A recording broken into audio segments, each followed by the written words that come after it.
Opa, I forgot to put myself on the screen. Hello, and welcome to another iWorkinSport live interview. This is the show where we bring accomplished sport business professionals to share their knowledge, experience, tips, and advice in order to help you succeed in your career. I'm João Fugerio. I'm the founder of iWorkinSport. If this is your first time here, welcome. Let me know if this is the first time you're watching. And also to everyone that is out there, please let us know where you're watching from. That would be great. If you don't know, I work in sport.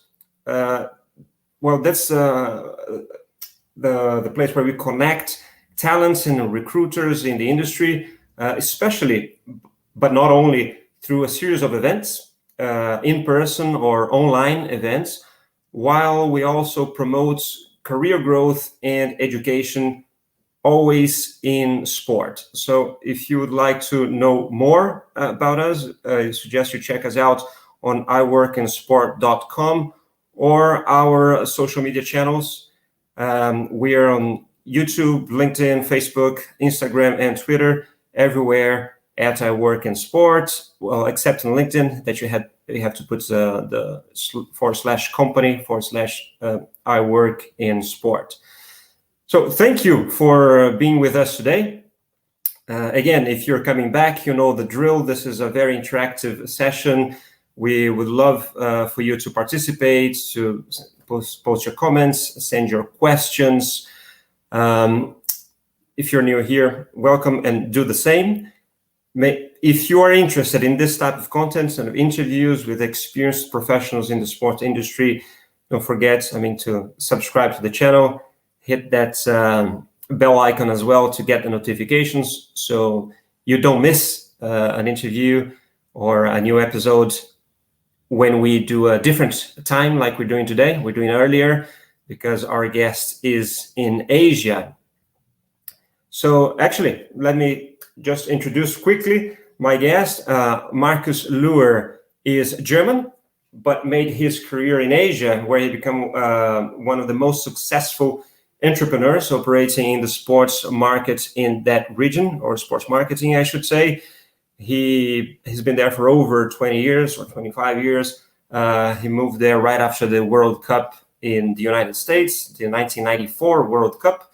And just a few years after, founded his own company, Total Sports Asia, which he still runs today. Marcus is someone that you can call a serial entrepreneur. He's had many businesses, founded many businesses, some successes, some failures, but ultimately many lessons. And he's here to share some of those lessons with us. So I'm gonna get Marcus in. By the way, he also shares many lessons in his The Sports Entrepreneur podcast. Really suggest you subscribe to that too. I do it. I learn a lot from it. And let me get him in. Marcus, welcome to the show. Hey, Joe. How are you doing? Yeah, I'm very well. Thank you. Well, what time is it there? You are in Bangkok? Yeah, I'm calling in from Bangkok. It's 6:00 in the evening here right now. So just nice. That's great. Marcus, one thing that I always like to do when I start the show, before I actually ask you the first question, is to give you a sense where people are watching from. So we have Marcelo Tomazzini from London. There is Jesus. Hello, Jesus, in France. Yuri Dominguez. Yuri's been with us every week now. Yuri, all right. It's great to see you there. In Sao Paulo. There's Jaime in Lausanne. Tofik Ahmed in Dubai. Tofik actually is an alumnus of the FIFA Master. If I'm not wrong, he actually worked for TSA.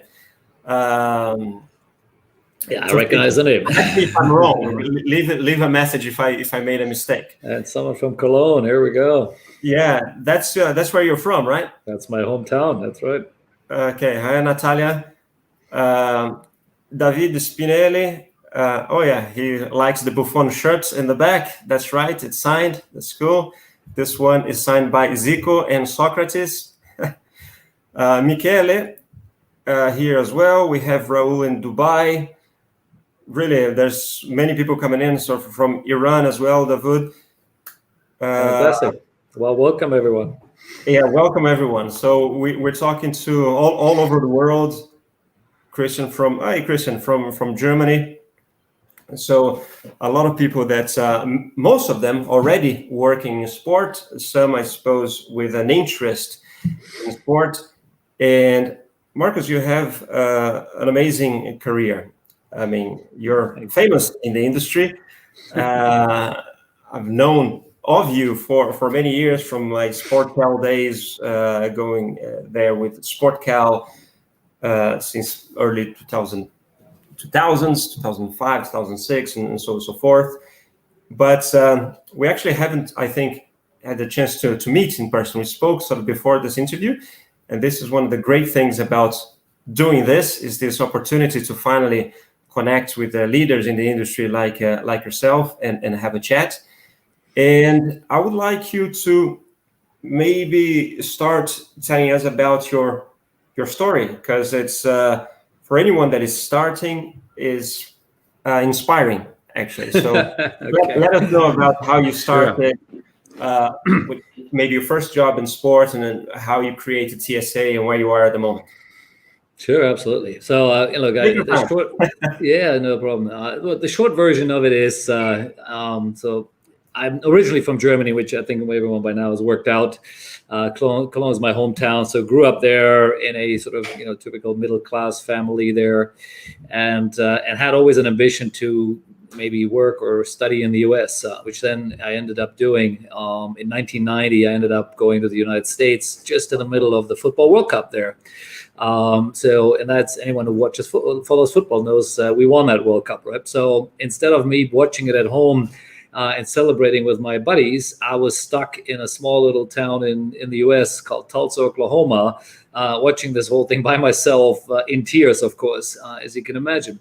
So that was an interesting moment, I think, which somewhat triggered something. I've always been a sports guy. I played sports. Tennis was my game, and a few other things. But I think this sort of triggered something in me that there was maybe more for it, although I didn't know that yet, maybe at that time. So fast forward a bit, I ended up studying in the U.S., spent about 4.5 years there.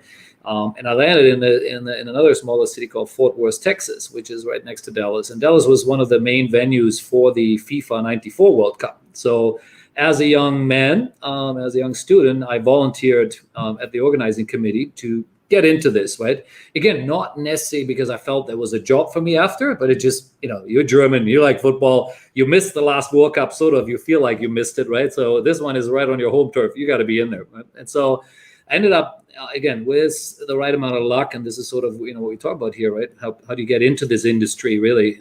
Just as I said, either I volunteered. I ended up having what they call summer internship, is what you do when you do an MBA. Right? So I ended up working for American Airlines on their World Cup campaign. Again, being German, my opening line basically was, "I know more about football than your entire marketing team together." And that got me a job, funny enough, right? So they ended up letting me run a whole bunch of their campaigns. Ended up in Mexico City, sitting next to Joe Havilange at the CONCACAF Gold Cup final, Mexico-US, where Mexico beat the US 4-0 with 120,000 Mexicans in the stadium. So those were very, very, they're still very vivid moments. But also, I think what sort of it just showed me that I'm getting paid to be at these places, and I would be here for free. Right. So I think when you get to that point, you realize maybe there's something for you. Right. You clearly, my passion, which I had maybe just playing the sport, started to translate into something which I could see myself maybe having a career in. Right. And so, long story short, I ended up working at the '94 World Cup in the US with ISL, which existed still at that time. Again, some folks who are old enough will know ISL. And that, of course, helps a bit on your CV to make you legitimate, right? Besides whatever your college degree. But the US, if you think of it, the 94 World Cup, it means you have 10,000 people working at the World Cup at some capacity, and everyone afterwards wants to be in sports marketing. So there was just too many people looking for jobs, and it was pretty clear it wasn't really anything interesting coming up there. So I had sent one CV to Asia, which went to the AFC at that time, the Secretary General of the Asian Football Confederation. He passed it on to his marketing agency, a company called Asia Sport Group at the time, then later on became the World Sport Group, and currently it's called Lagardère Sports Asia. Well, now it's Sport 5 Asia again. But anyway, anyone who knows the industry well enough knows the background of that company as well. So that was my first job. That's how I ended up in Asia in the later part of '94 after the World Cup. Started in the basketball space. So I created the Asian Basketball Federation marketing program. I was the only guy they hired for it, so I was in charge of everything. Typical, like, in a startup business. So I ran the event, I sold the sponsorship, I brokered the TV deals and everything in between. It was a crash course in sports marketing, because my degree wasn't in sports marketing. I was a marketing major, but not sports marketing per se, right? So I was just, thrown into the deep end. Did that for about a year plus, and then in the second year, we helped launch the Asian PGA Golf Tour, which is now called the Asian Tour. So at that time, Asia did not have a golf tour; they were just loosely associated events. So we launched that overnight, 20 events all of a sudden, and I was running half of them again. That ended up bringing me into Malaysia at that time, and so. Long story short, then yes, while I was in Malaysia, I started seeing all these other opportunities, and I somewhat in there is where the sort of entrepreneurial spirit maybe started to kick in. My parents are entrepreneurs, and I don't know, maybe that had something to do with it, but I started to see all these opportunities, and I brought it into the company I was working for at the time, and it just wasn't like, no, Marcus, we got too much on our hands already with this football stuff and the basketball and the golf. We don't want to do anything else. And to me, that was, it felt like we're missing an opportunity. So I left at the end of '97 and started TSA. At that time, actually, it was called Total Sports. And later on, became the Total Sports Asia. Now, again, the timing is interesting because '97 was the Asian financial crisis. So anyone who lives in this part of the world will remember that, and/or is old enough, that it was as devastating to the economies in this region as sort of COVID is now, or maybe 2008 or 9 was globally, right? So not the perfect time to start. It was a brutal start. Our first project, where we were trying to take over the Malaysian Football League, meaning buy out the commercial rights of the Malaysian Football League. So as a startup business, we ended up making a very large offer in the tens of millions of dollars to buy the whole thing out there, believing that we would find the money and have ways to recover that. That went up in the drain because there was no more money, right? The economies were in tatters, and so we had to completely rejig all this. So long story short on that one, we survived that winter of '97, and '98 looked like was a better year. Luckily, we had the Commonwealth Games in Malaysia, so we were able to drum up some new business there. But one thing, and I've shared that before, is that at that time when our first business model, let's call it, the business plan, fell apart, I could have easily taken another job. I had offers again from agencies who knew what I was doing and that had kind of failed. And they said, hey, Marcus, we know what you want to do. We're a larger advertising agency, or one of was a PR agency. Said, why don't you set up this sort of marketing, the sports marketing division, which is what you want to do within the company, right? So you get a nice job, but you're building sort of your own thing there. And weirdly enough, what made you then stick to the plan? Yeah. Your first shot is complete failure, correct. And with a big commitment in terms of money and all that, what's made you stick to the plan? Yeah, so somehow, as I said, and I'm not sure I can verbalize it that well, but it's something inside of me believed that I was on the right track with what I was doing. Right? I always believed that the skills we had, or I had, were needed. No one was doing what I was doing, or we were doing maybe at that time, and so I don't know what it was in me. It sort of just I had this huge belief that I just need a bit of time. I got to find ways to buy that time to create a bit of runway there. And luckily, I was right. Knock on wood. It took about probably 5-6 months before we finally ended up with a reasonable sized contract, which started to pay the bills and sort of turned TSA really into a business, right? So at the end of '98, sorry, which was the big contract? So, well, big is, so like I said, we represented several sponsors of the Commonwealth Games. So we were managing their Commonwealth Games programs, right? And so we would get paid a nice fee to do all those sort of things.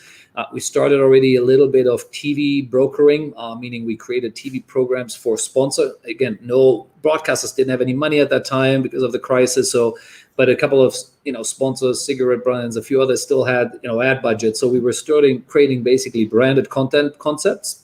And all of a sudden there was a little business, right? So like I said, I always say we did, in ringgit terms, which is the local currency there, we did about 1 million ringgit that year, and translate that into US dollars, that's about 300,000 US dollars or whatever.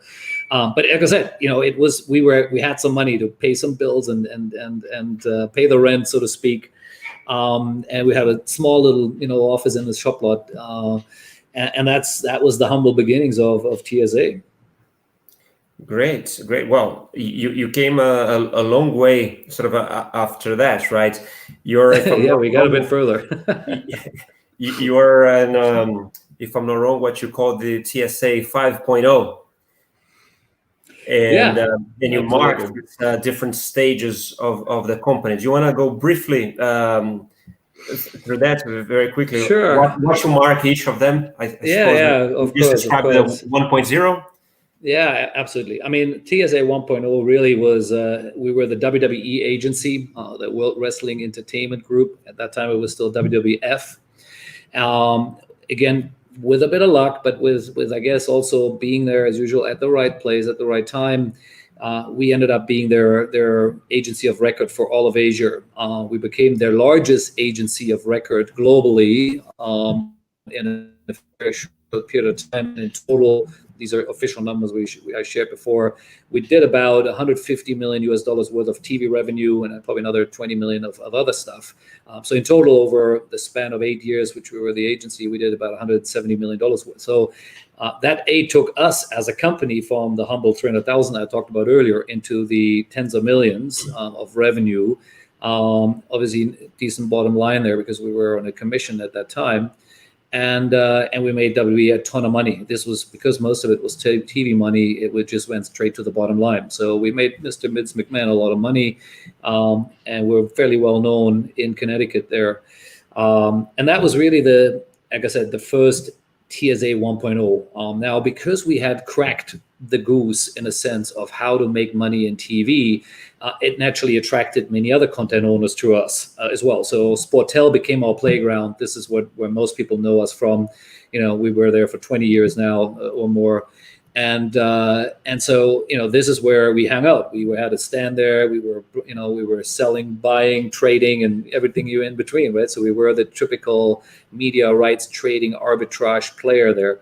But I always had a vision that we wanted to be more than just a rights trader, right? It was never, and again, it's partially maybe my own personal. What can I do next?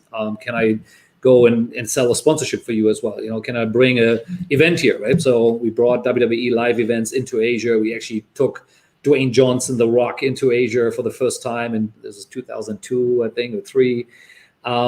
We did a bunch of those things. They didn't always necessarily make lots of money, but A, you learned, of course, and B, it did enhance certain things we did. And so WWE is a great story on that, is that everything we're doing around the brand, we're helping us to grow the TV revenue streams. So because we were controlling that part, obviously, of the pie as well, it made sense, right? Even if the tour was, let's call it, commercially not massively profitable, didn't matter if I was able to sell the TV rights for 3 times more afterwards, right? In the territories where we maybe had events. So all those things, to me, always made a lot of sense to be really, at that time, no one used to use the word 360-degree stuff, but that is really what we were already doing at that time, right? And I think, again, just to share a little bit more on what we did with WWE is a very American product. And our claim to fame really was that we managed to localize it. We made it locally relevant in Asia, right? And that is what we then have done really pretty much the whole 20 years on, is always figuring out how you take these very, let's call it, Western products and IP ownerships into Asia, right? So 1.0 was all about WWE for sure. 2.0 then, from let's say 2008 or 9 onwards, for another next 3, 4, 5 years, the 4 years there was, again, we were very TV driven, but in different content. So WWE, I would say we worked ourselves out a job. We were making them so much money and ourselves. They went, we do that ourselves now. So they set up offices, hired people, etc. So we already had a fairly large portfolio. We represented U.S. Open tennis, badminton, table tennis, squash, etc. So we had, South American football. We had some European football. So again, we had a good, sexy portfolio, able to compete with the IMGs or other players in the space at that time. So that's sort of how we, that was sort of the next big chunk of what we were doing as a company there, right? So that was fun. Still made good money there. It was still, I call it arbitrage TV stuff.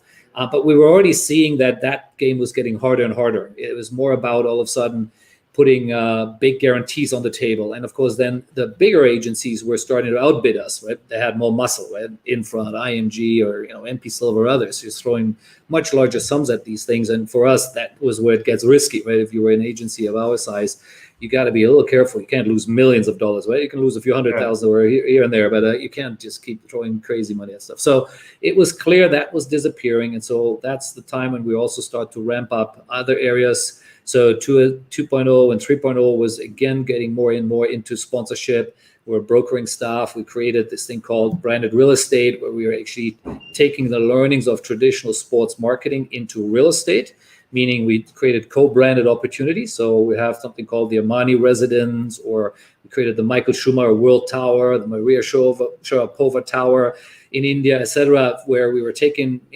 again, sports or other IP into real estate, rebrand, or helping these developers brand their buildings, and on the back of it create a larger value, of course, right? So that is always what I like doing. I always like to see how co-branding or using different IP, and mixing and matching these things up to create a larger value, right? And so those are, these are the 2.0, 3.0, 4.0 was again different parts of it. Over the years, we did expand. Maybe missed that part. So we at a peak of the company, we were 7 offices, was close to 100 people across Asia.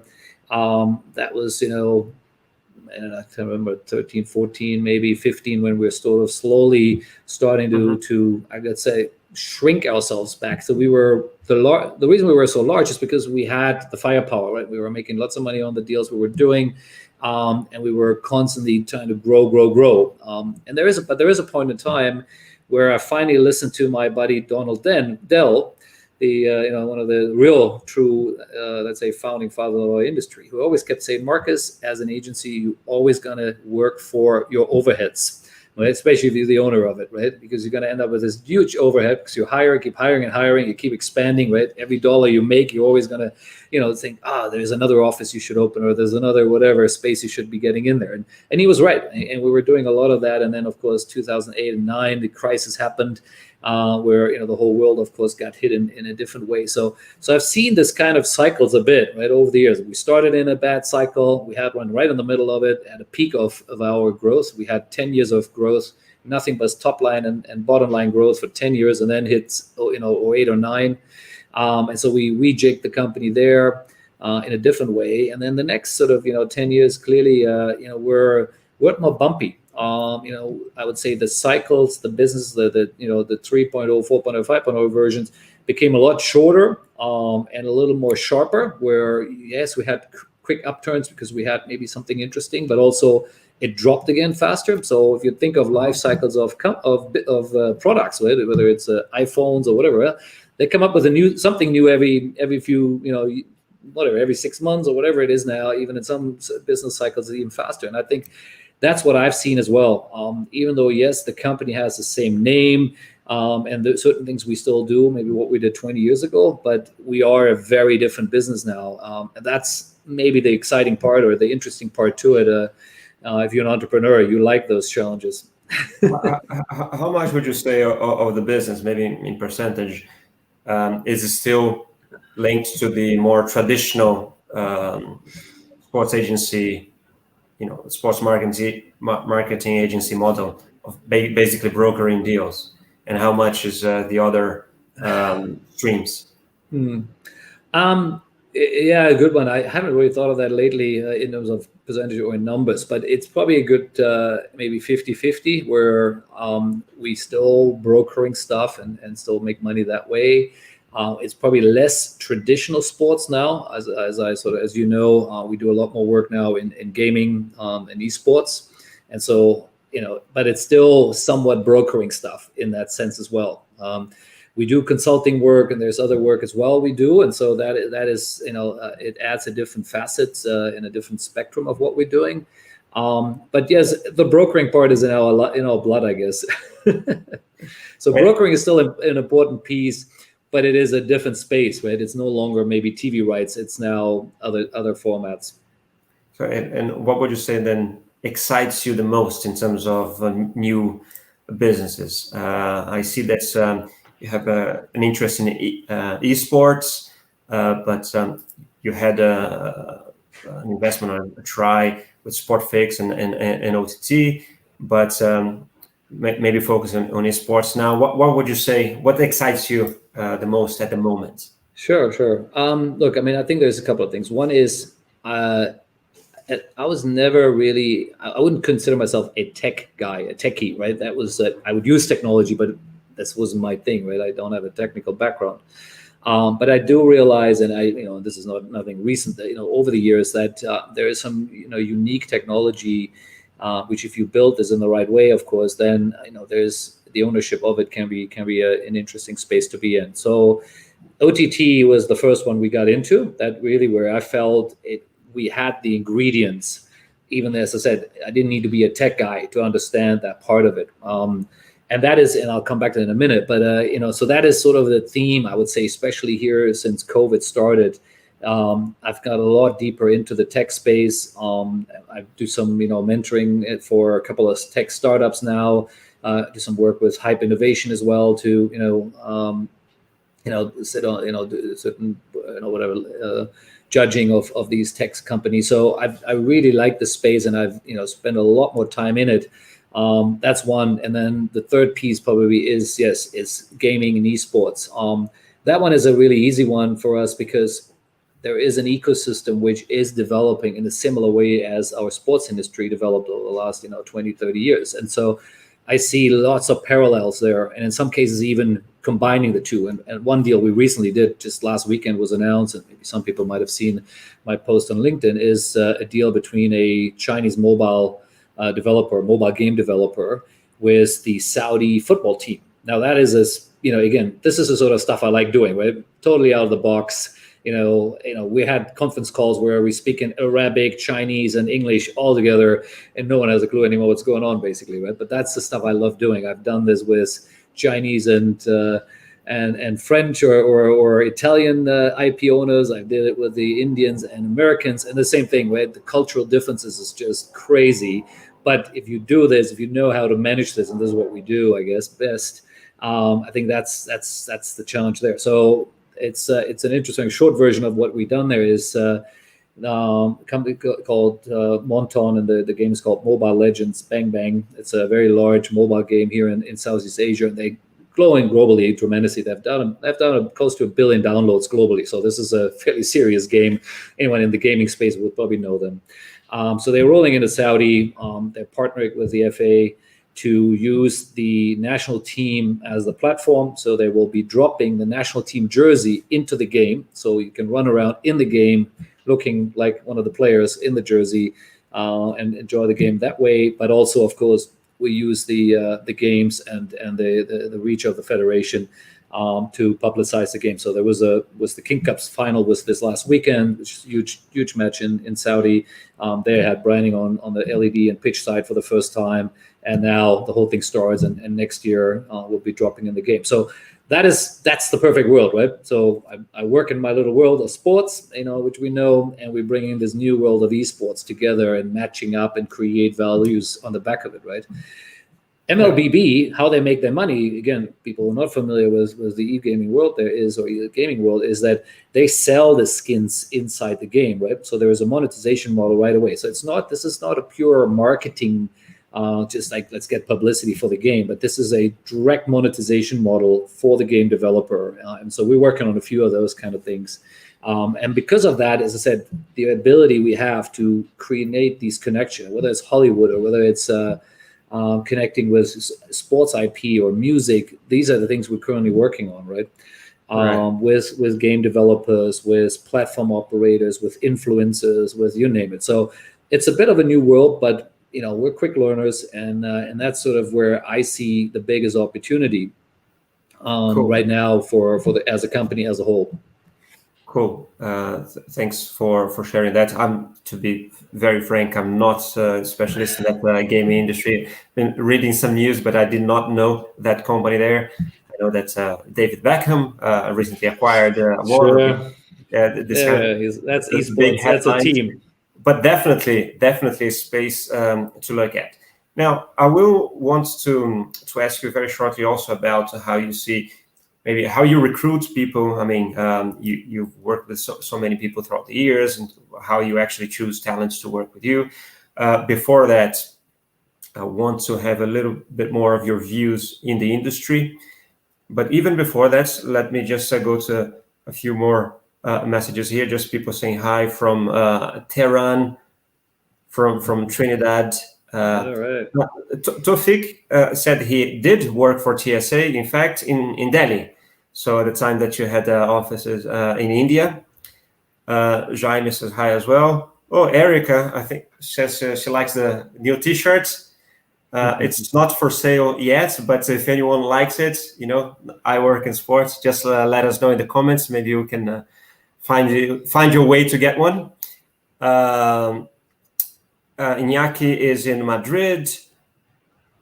Manas is in Mumbai. Regina says hi from Brazil. Right. There is already questions also arriving. Amo, I will get to your question in a second. If you also have questions, send that to us. We're going to address them just a little later. But Marcus, so before we go more so to this sort of career side that I want to ask you about, in terms of how do you see the market? I mean, you brokered media deals for a long time, and for years I heard the mantra that live is king. Live is king. This is what's been sustaining sports. But I've been asking myself if that's going to remain, if it's going to still be the same in just a few years' time. I'm taking into account the way people consume content, and I'm not sure. I don't know what you have the studies of how people consume sports more than I do. What do you think? Is live going to remain king in 10 years? We can do a podcast on that alone, but I'll give you a shorter answer to this here. There's a couple of things. One is, and I've been very vocal about it, in my view, pay TV is dead. I've made that very public. There have been all sort of articles written about it. And I tell you really quickly why.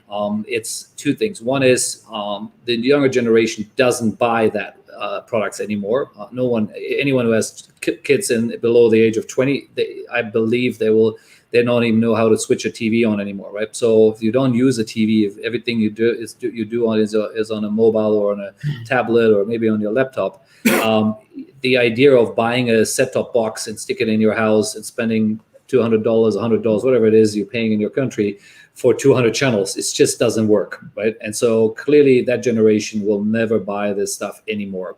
They have no interest in it. And there are two reasons. One is there's too much of the stuff they like is out there for free, especially, of course, if it's gaming and esports related. Because that model, unfortunately, the way they started was all, free streaming there, right? And so if you're used to that, it's very hard to get people right away into that. Now, so OTT is the game, and as we said earlier, I obviously went in there as well, believing clearly that is the direction for it. But I would probably look at it a little different now. So when we first got into it, the reason we jumped into OTT was because I was tired of being a broker. I wanted to be the platform delivery guy, right? Or the channel guy. But if you start a traditional platform, whether it's on cable or even building a full-on channel, we're talking tens of millions, not hundreds of millions of dollars to build one of those things, right? OTT was the opportunity to come in and say, okay, it's going to cost a few $1 million. We can find that money and we get started. But what I didn't realize maybe at that time is that OTT actually is still just another form of delivery mechanism. It doesn't completely change the game yet. Yes, it has a huge difference to the way you consume the content, right? If you have an OTT platform, anyone who subscribes to DAZN or any of those sort of places, you can see the way you interact with the content, what you can do is very different than you can do on a traditional TV, right? It's a two-way street than a one-way street, right? And traditional TV is lean back, you're just watching and it comes your way and you're playing with your phone at the same time and, checking Twitter and checking whatever, messages on WhatsApp at the same time. If you really have an immersive OTT environment, it is very different, right? You have everything is there, right? You can chat, you can scream, you can do this, you can, there's feedback. The OTT owner knows who you are because you've registered, right? So that is the biggest difference already, right? You have real data. How many times the guy came in, how long was he there, or he or she, all that stuff. Just that is what got us excited. We're like, that is the game we want to be in. But where there's not a difference, it's still an arbitrage game. Right now, it still meant in this case, Sportsfix, or if you're DAZN, you're still writing a check, believing you know better how to monetize it later, right? And whether that is $100 or $1 million or hundreds of millions of dollars, depending on what content you buy. So that game hasn't changed. Therefore, to some degree, OTT was really only the first step away from changing the game, but not quite changing the business model yet. And that is where we failed to some degree. We failed to realize that we were still trading. I was just now on the other side, right? I was basically the guy I was used to sell to, and now I'm the guy people sell to. And so that is what I felt. That's where we maybe, I wouldn't say got it wrong, but maybe we weren't as clear off. And therefore, it was still about the monetization model. How on earth you now get people to pay for what you're delivering, right? Never mind the cost of delivering it. And so the monetization model is really where the whole breakdown still is. So in the OTT space, because it's let's call it on the internet, it's digital, people don't like to pay for stuff, right? Especially that generation, they're so used to freebies. You try to say, no, but this is premium, this is, and you got to pay me. And they go, no, I'll find an illegal stream, or I'll find something else, or I'm happy to watch just the highlights or whatever, right? And so there is too much of that content is being diluted, and piracy is a huge issue there, right? So that's how we got killed. At the end of the day, we just couldn't quickly enough find ways to monetize it to show that the model was really working, right? And I see this with DAZN and others, even though, of course, they have deeper pockets and maybe are playing at a different level, but the challenge is the same thing, right? And so coming back to your question of where do I see...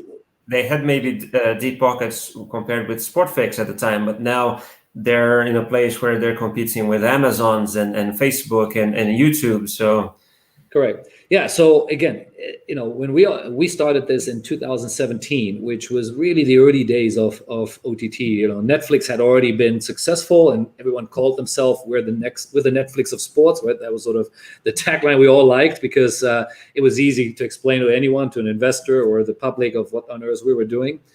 But as I said, coming back to your question of where do I see really the TV space, I see currently, and there's usually the exceptions to the rule. The US market is a little different, so let's keep that a bit out. And the reason it's different is because it's very competitive. Any TV world, you need competition. Every time I've sold TV rights in my life, if I have more than two people interested in it, we knew how to maximize that. If you have only one in town and you have to fake it that there is more competition, that becomes a little harder, right? If no one is interested in it, you got a problem, of course, right?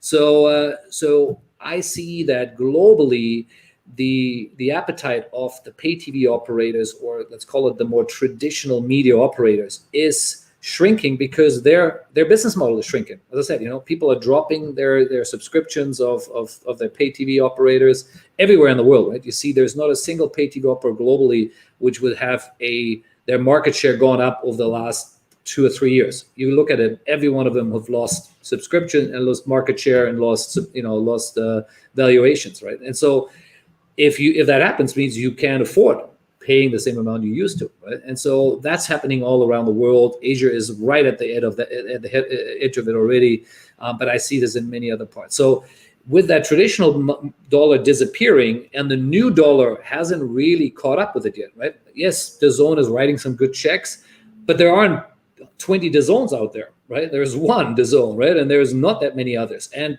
even though, yes, there is Amazon, there is Facebook, there's whatever, Twitter, etc., Instagram out there, none of them are writing these large checks yet. And I also, here's my belief on it. They don't have to, because they have the large audience already, right? Versus a traditional broadcaster bought these rights to attract the audience. So it's a very different business model than the model you're tapping into these social media platforms, right? So they know how to monetize it, but they will go to you and say, look, why don't we rev share? Okay, I can predict, if I'm Facebook, I can predict pretty well if we stream this match, how many people are going to watch, how much advertising dollars I can sell around it, and maybe if it is truly premium, maybe how we put some little premium package around it and we get some people. So they can predict this pretty well, right? And they say, hey, one NFL game will generate, I don't know, pick a number, $1 million, right? For argument's sake. So I'll keep 50, you keep 50. Okay, cool. Now, that was not the model how traditional TV was sold. No one would ever, share with you that type of detail. They would say, okay, I'll pay $100 million. I'll figure out later how the heck I made my money back, right? Internally, you would run all these numbers and calculate yourself to death. But it was still a bit of a gamble of how you would monetize it. These new guys, they know now before they even do it already what with the monetization model, right? And so that is the big shift there. And so I see a lot of pain for quite a few more years in the media rights selling trading business in our industry until, again, let's call it new technology and or these new business model will catch up. And with all my guys I have on my podcast, this is clearly always one of the conversations where I have constantly is I would say most people would agree with that view and or have similar views on it. So it's a tough space right now. Yeah, no, definitely. And in addition to that, I'm also thinking of the change on how people simply consume sports. I mean, how many people actually in 10 years' time will stop to see a full football match or whatever, unless it's a World Cup final or a Champions League final or something like it. And we see, I don't know, the stars and the players, they attract nowadays so much more than the teams. I read somewhere this week that Cristiano Ronaldo has more followers than Juventus, Man United, and many other clubs sort of together. And 400 million. and it's all on your phone. So it's a completely different world. And I was thinking before talking to you of how WWE actually, made a story and the soap opera, out of the event and the whole thing. And then if you actually take sports that are not fake, but stars of the UFC, for instance, you think of McGregor, the hype that it brings or the antics of other stars bring to telling the story more than the actual event. I don't know if that's the kind of thing that will be monetized in 10 years' time, much more than the game itself. I'll give you an interesting one here on this one. So I don't know the answer on the short form either, right? I think the verdict is still out. I'm a big fan of it. I do consume a lot of it in short form and no longer watch full games. But how to monetize that part is usual, right? That it is popular, fine. We can all agree on that, right? But how the heck you make money with it, that is still a very different story there. And so I do believe that the current value is probably still in the live portion of it. And we're all cracking our heads, I guess, how to monetize the more delayed and or highlights and whatever you want to call it, TikTok versions of it. But here is where, again, I love this space I'm currently in and the learning there from gaming, right? So your YouTuber or your streamer or your influencer, whatever these kids are called, right? Who in this space, they generate millions of dollars in some of the cases just streaming, and someone's watching him play. Okay, That doesn't mean they're playing a major tournament. This isn't about playing in the champion, in the championship or the world championship of League of Legends, where you can win millions of dollars. That's of course again professionally organized and all that stuff. This is some kid sitting in his living room, streaming to his friends, which could be thousands, could be tens of thousands, or of fans around the world. And if he's good and he has a reasonable following, he can make thousands of dollars, if not tens of thousands, and in some cases millions per year there, right? So that's where it gets interesting if you think of it in our sports world. Okay, so this kid is just playing his game, right? And he's obviously good at it, but he wouldn't be Ronaldo level. Okay, he's just a good streamer. He could talk a bit in whatever language, of course, it is. And he, on the back of it, built that following, and these kids who then watch him and try to hang out with him in his community there. So he built this community, basically. That's what it is. But he's still, literally, this is practice. That's the way you should think about it. This is like, following someone just practicing, right? Yeah. In his living room, so to speak. Well, and then monetize it. Now, and in the real world of sport, no one has monetized watching training. Right? But if you think of it, that's what these streamers are doing. They just figured out how to make watching someone play, having fun, doing something fun, introducing a new game, talking about the latest whatever the heck they talk about, or as I said, bringing this community together and generating millions and millions of dollars. I think a company called Dugout was kind of trying to do something sort of around that, really the backstage of anything that is not really, but the game, but I don't know how successful they actually are at the moment. I know that they have deals with several companies. Yeah. Marcus, we're actually, time is moving fast. So I want to go back to more career-oriented questions. There's a lot of people here that are interested in that part as well. There's a few more shout-outs. There's a couple of questions that I'll try to address at the end as well. Fire away. But so to be where you were at the moment, so if you were making self-assessments, what do you think are the traits, your skills that allowed you to have the career that you had? Okay, good question. First of all, I think being very open-minded and constantly willing to learn, right? The reason I started my own podcast is because I learn when I interview people too, right? So this wasn't just about sharing my story or listening to someone else talk, but it was really about digging deep into their stories, right? And on the back of it, learning a ton of things. So never stop learning. I know it doesn't matter if you have a fanciest degree out there, but you got to keep evolving. And I've seen it in my own company is people who kept doing this had a very long career with us. And there were certain folks, we basically outgrew them. But they stopped learning, they stopped growing, and the company kept growing and started changing and started developing different skills, and they couldn't get up with us, right? And so pretty sooner or later they left because they were frustrated and we were frustrated, right? So that's, I think, the biggest thing is that the industry is constantly evolving. You got to be on there constantly, and I enjoy doing that, and maybe that's a good thing. I'm lucky that I like doing it and learning and so on. And so with my own podcast, I started because I was listening to other people's podcasts, and I just realized how come no one is really doing that in the similar format in our industry, right? That's one, I think, big one. The second one is, depends on what you want to be, right? If you want to be an entrepreneur, you have to have a certain level of risk appetite and or ability. And I say ability is doesn't mean just financial ability, but it's more, you have to be able to deal with pain. Okay. It's painful when you work in a company and maybe you lose your job or things doesn't work, you get scolded by your boss, but to some degree, you know what, the mentality of probably the average person who gets employed is, okay, fine, I'll find myself a new job.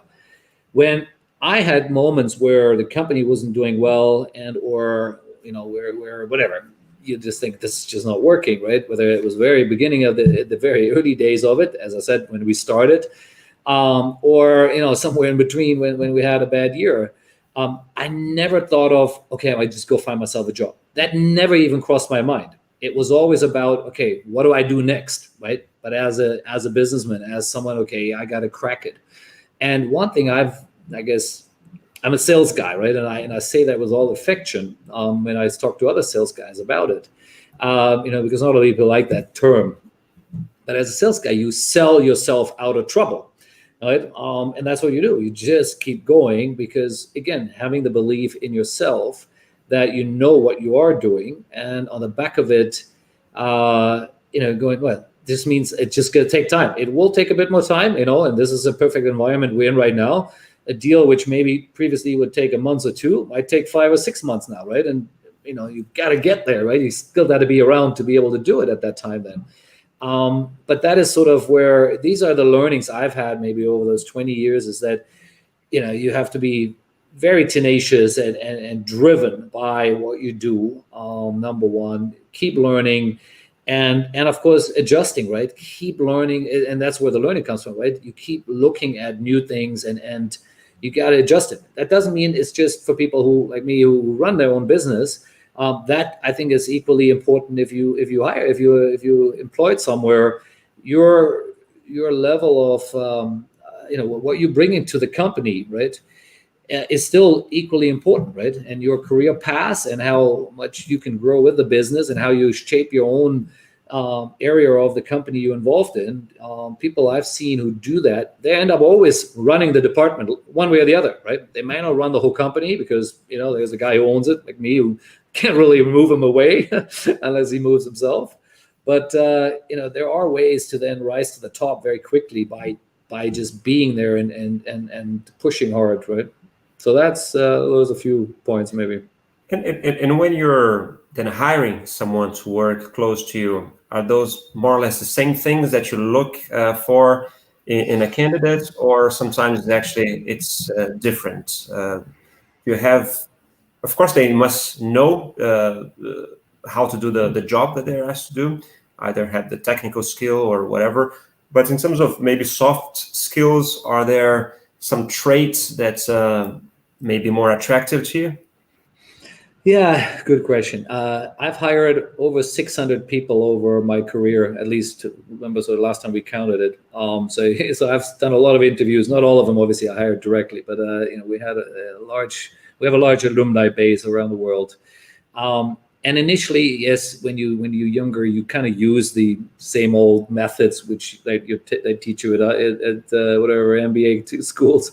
And or follow other things from psychology stuff, right? So when we hired senior people, we always made them run through these online programs to get some psychology stuff. Honestly, I'm not sure really any of these things really ever made a difference to really find the gems and the nuggets out there. So I wouldn't say I've cracked that yet. But what I do believe is, and what I've always looked at is two things. One is the passion for what we do, right? If I see, I don't need my accountant to be the most passionate guy about sports. That doesn't matter, right? But or my head of whatever HR or legal or whatever. But if he has a passion, then it's not just another job where he gets a salary, right? You can see he's there for a reason, right? And if it means someday he gets another offer somewhere else, he might consider that, whether because he likes the industry, right? So, but if you're in the more front-facing portion of the business, whether it's in sales or in client servicing or whatever other parts are out there, that is always, to me, it's been the number one criteria. Show me a little bit, it isn't so much that, I play football every day or I've, this and that. It's just, I'm interested, right? I like, in Asia, I don't know whether it's the same in the West, in all the Western world, actually, is in the newspapers, the back pages are where the sports are, right? So if you read the pages, the newspaper from the back or from the front is a simple question to ask. And if you say, I read it from the back, that's the same guy. That's how I used to read newspapers, right? I didn't start from the front. Okay. So those are things for me which were always important. And I would still say it is.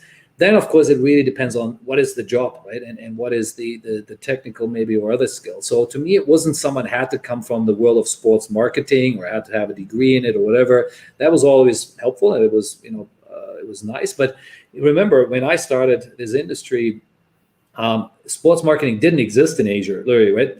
I couldn't hire people who had a sports marketing degree and or had whatever 5 years or 10 years experience in our industry because the industry didn't exist, right? So you had to constantly find folks who had nothing to do with the industry, but you believed could learn it. You could teach them the tricks, so to speak, right? So this is different now. There's plenty of people in the industry, been long enough around in Asia now and anywhere in the world, of course. So yes, there are different ways to look at it. And if I look at someone, how we would hire someone for our esports business, it'd be different than, of course, what we're looking for in the traditional sports space. But I haven't really found a good formula yet. Maybe that's the simple answer. Talking about, you mentioned sports marketing degrees that didn't exist when you started the company there, but now there are plenty. Yes. What are your thoughts? One guy that's commented here is that worked for your company had a master's degree. Probably a few others do as well.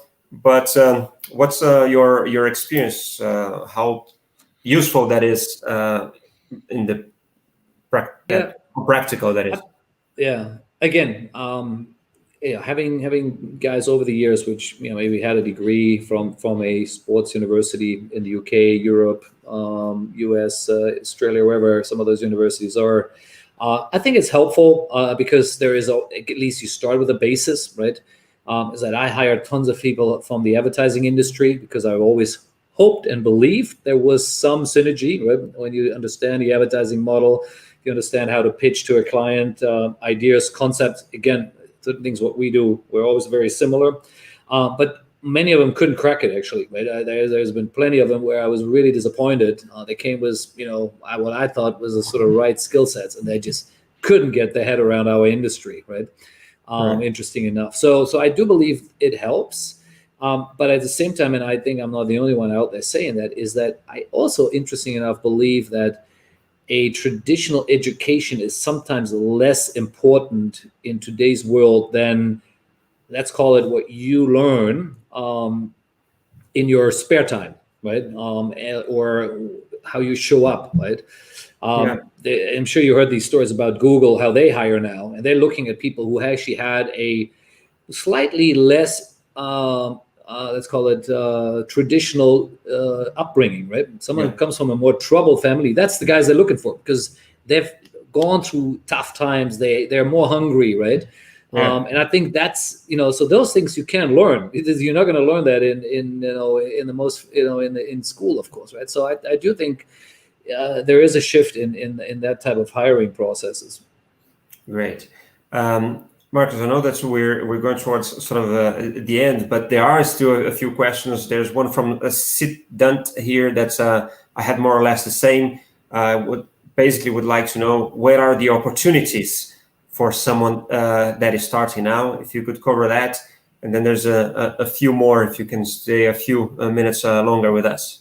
Yeah, sure. So internship, interesting one. We've had tons of interns over the years. And I've had great experiences with some of them. I'll mention one or two examples. So in India, because I think the gentleman looked like it was coming there from India, when we had offices there, we had tons of MBA students coming in as interns. And at that time, the head of our Indian operations there was a clever guy. He basically made them all work for free, which I thought was quite good. So we've had probably at the same time, we might have had 5 interns in the company. All start at the same spot, basically. We give you 2 months, 3 months internship, and then if you perform, and the guys who clearly were hungry and wanted to be in it, ended up with jobs with us in our Indian office at that time, right? So maybe out of 5, we would end up hiring 2, and the others, maybe hopefully then ended up somewhere in other companies around in the industry. So,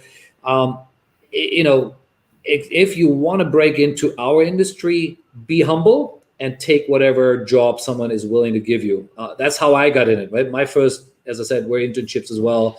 I was lucky, one paid well, the others, was more sort of volunteering work, but that's how you get in it. You have to be, that's the old term, you have to be in it to win it, right? If you're not in the industry, you can just circle around it all day long and you're never going to get anywhere, right? So if you can afford it, and I'm not saying everyone can, but if it's possible, go in for free, work 3 months, 6 months, whatever it is, show them that your stuff, work your ass off. If you listen to any of my podcasts, you hear plenty of those stories, from the biggest guy, Scott O'Neill. He started literally in the mailroom, right? The podcast is called From Mailroom to C-Suite. He runs one of the largest, entertainment groups in the US now, Harris Blitzer Entertainment, billion-dollar company, et cetera, et cetera. He started in the mailroom, right? So you, I got you did one plenty with of those. you did one with Claude Ribal recently. Yeah, that was the most recent one, exactly. Most recent one. I suggested that everybody goes and listen to that. I actually did. We have a few of the interviewees that are the same as well. I also talked with Michael Payne recently. But Claude was actually one of the first ones that I did before I did it live. And the title of that, he finds it very funny because it says from newspaper boy to VP at Infront. Yeah, so that tells a lot. So there are plenty of those. I always start all my podcasts with, how did you get in the industry? And as I said, I would say probably a good half of them have started in that fashion, whether it's absolutely low-level job somewhere, but they just were passionate about it and they wanted to get in it. So I think that's the best story. And a real again story of one of my ex staff, German fellow. He bugged the hell out of me for 6 months to give him an internship in Asia at that time, right? He was in Germany, and I didn't think he had it, what we were looking for, right? His English wasn't great, and all the other stuff. It just, there was no match, right? But he just bucked the hell out of me for 6 months, and I finally relented. Luer said, okay, just come over and, let's have a look. He now runs a very large position for Man City in Asia, has a huge salary, and is one of the most successful sales guys they have out here. But it was his tenaciousness again to get in there, right? So that's what you got to be, and then it's all up to you how far you go. And is there a particular area that you would recommend for people maybe who's starting now? Because events are not really happening at the time. Agencies are probably more letting go than hiring. Of course, something maybe more technology oriented. I don't know, any advice about that? Yeah, of course. Clearly it's a tough time for the industry as a whole. So I think the tech route is a smart route to look at that. And again, depends, of course, on what it is you're good at, whether it's marketing, it's selling, or other things. Find that sort of space there. I think, again, not an easy space right now. There are still, of course, federations who are still hiring. There are still clubs or leagues, etc., which may be still growing. But yes, it's not an easy one. So you need a little more patience probably now than maybe over the last few years. That's hopefully one way or the other. But as I said, if you're not as hung up of that, it has to be traditional sports. Look at gaming. Look at esports. That's where there are plenty of jobs out there. You maybe not directly yet in the space you want to be in, but there is plenty of similarities, and there are crossovers happening all the time now, right? Traditional sports is hiring esports people because they're trying to figure out how the hell what these guys know, and therefore they want to learn, right? I see crossovers, and you see the other way around, right? I think recently, who was it? I think Activision Blizzard hired a top, I think it was one of the Major League Baseball guys, either the deputy commissioner or whatever, right? So because they want to learn from them, how those traditional sports learn, so that is a good space. And if you get in there, you can cross over probably at one point in time. Right. For us, really now to try to start to wrap up, we're going to try to do some quick ones. For you, if you were to describe, because you've been to so many events, or what would be your favorite moment in your career? Does it have to be a business success? Actually, if you want to reply to both, but no, maybe. I remember you telling a story of, for instance, being a ball boy when Boris Becker was starting, or you mentioned, of course, I don't know if it was the World Cup, or being with Avalanche, or at the. So I have a lot of them. So but and therefore it's hard to judge one or the other. Being a ball boy versus being on the football field with 120,000 Mexicans screaming at you while you're handing over the trophy for the Gold Cup final. That is something unique, right? But one which, again, is always very vivid in my mind was when we had The Rock, Dwayne Johnson, the WWE tour in Asia. I was sitting at the tops of the stairs in the arena, 15,000 people screaming their head off when he entered the arena. and did his thing then. And I'm a bit of an emotional guy when it comes to sports. I'm one of those guys. I don't cry when I watch a sad movie, but I do get emotional when I watch sports, or when you see these sort of very, sort of when a crowd goes crazy, whether it's about Michael Jordan or other stuff. And I was literally sitting there, and I remember having sort of tears in my eyes watching this event, which we had put together, and just watching 15,000 people just going crazy, and knowing that the only reason they're having this time of their life is because we put it together. Right. So the event side of the business has those moments. Anyone who runs events has had one of those moments where you're going, wow, this is, there are 10,000, there are 100,000 people, whatever the stadium size is, or how many people around the world are watching it because we put it together, right? So that's unique, that you don't have that when you sell TV rights or when you sell a sponsorship deal, because it's a little less emotional, right? So I do love those moments with the events business, although I'm not the biggest fan of the events business otherwise. It's just too much work. Right. Listen, so I'm going to ask you two recommendations. So I'll let you think about it. One, it's a book that you would like to recommend to people sort of watching. Think about it. Another one is much harder, because I'm going to ask you to recommend a podcast. so think about it. But because I'm actually going to see if I can cover all the questions that arrived. There's more to the two more that I'm missing. One wasn't very clear, so I don't know if he's still there. But how did you localize WWE in Asia?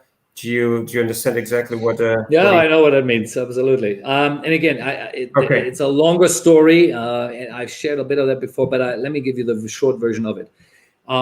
Again, what we were able to do is we were not selling it as wrestling. Number one, no one understood what the heck wrestling means. We were selling it as a soap opera for men, which is what it is actually. We don't call it fake. We call it sequential programming, right? Where each week something happens on the next week.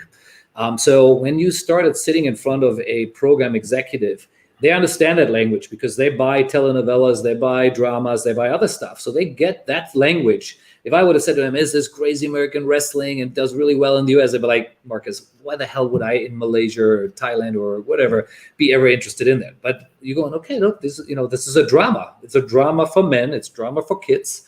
And they go, okay, fine. So that was one. And that worked. That trick worked. This is a real story, right?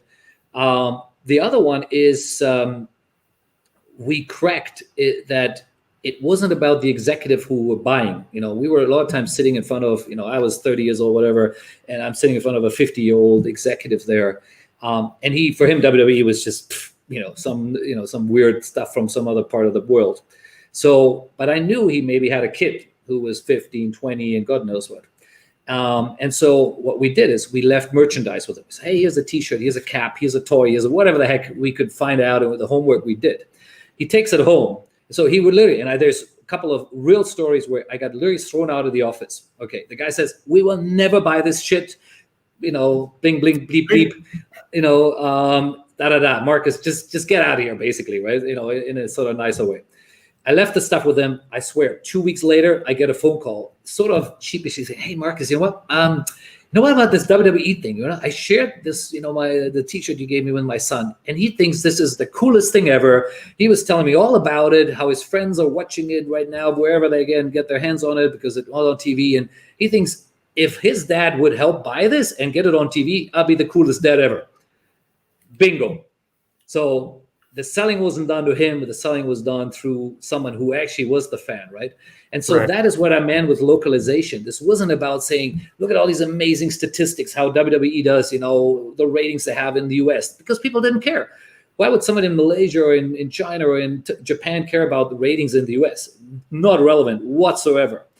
But if I made it relevant for him locally in that sort of fashion, right? And there's more to it, but just the gist of it, I guess. Great. That's a great story. I'm gonna give you the last question that we have here. Seems like a topic for a full podcast as well, but let's try to address it. So you talked about cycles emerging from COVID cycle. What do you think would be the biggest challenge in the next decade for the sports industry?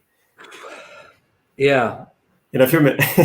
Yeah, exactly. That's definitely not a short answer. But again, I'll give you the quickest thing I can think of. Two things. As I said earlier, number one is we have to crack the media rights business model. That model is broken, and if we don't crack it, the whole industry will be in a lot of trouble because a lot of the revenue streams obviously coming from it, right? Sponsorship and gate, etc., is important, and it depends on what sport, of course, and what event you're in. It could be more or less important, but TV has been the big driver, the big growth for the industry, bar none. And if with that being broken, and if that to some degree shrinks, you know what's going to happen overall, right? The industry has to shrink itself a bit healthy. So that's where I see the big challenge. The other largest challenge I see is that Generation Z, the generation after the millennials, they're no longer as connected with sports as my generation or other generations have been.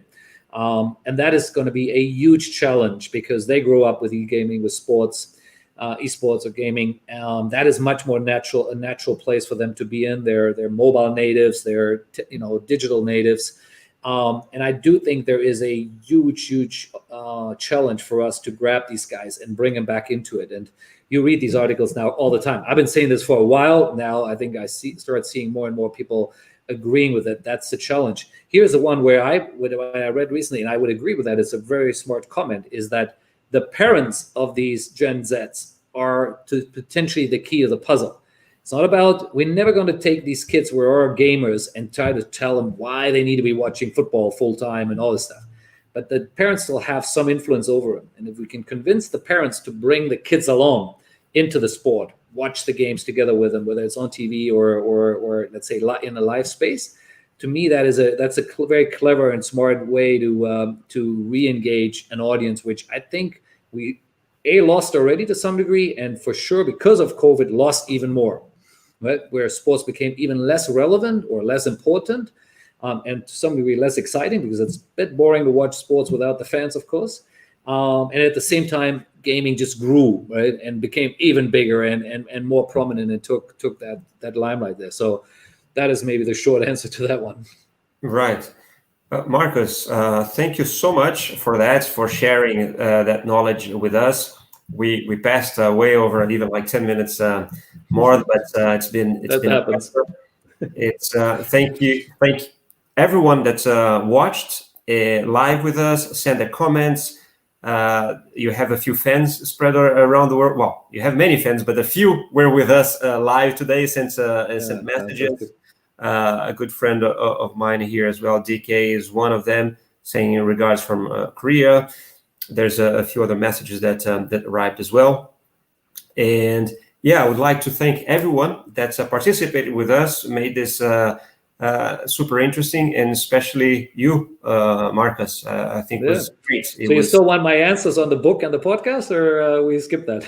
I do that all the time, Marcus. I'm glad that you're paying attention. You know, I need. I was actually going to plug the podcast anyway, but I did that 2 weeks ago. I'm sorry for that. I'm controlling all the things. Anyway, first book and then podcast. Sure. It's called the Buddha and Badass. I think it's something along those lines. Either the Badass and Buddha or the Buddha and the Badass. Vishen Lakhiani is the gentleman's name. He's a good friend of mine. He's from Malaysia, but runs a very, very cool company called Mind Valley. They're in the digital delivery of online content, from yoga classes to God knows what, meditation, etc. But he wrote a book which I like a lot. It's a new book out, so it's something like Buddha and the Badass. And it's like I call it. You can use it from a business point of view, but you can also use it in your personal life. Personally, I'm a huge fan of Tony Robbins. Been following him for 20 years. Actually, his first book got TSA started. It's called Unleash the Power Within. It's a bit old now, but that has unleashed my power in a sense. When I read that, it 6-7 months later, I started TSA, and I would definitely credit that book for that. Tony has tons of other books out. They're all great. Some are financial, some are others. So, and I love his podcast and all this stuff. And so again, those are also the similar guys. I like Vishen's podcast.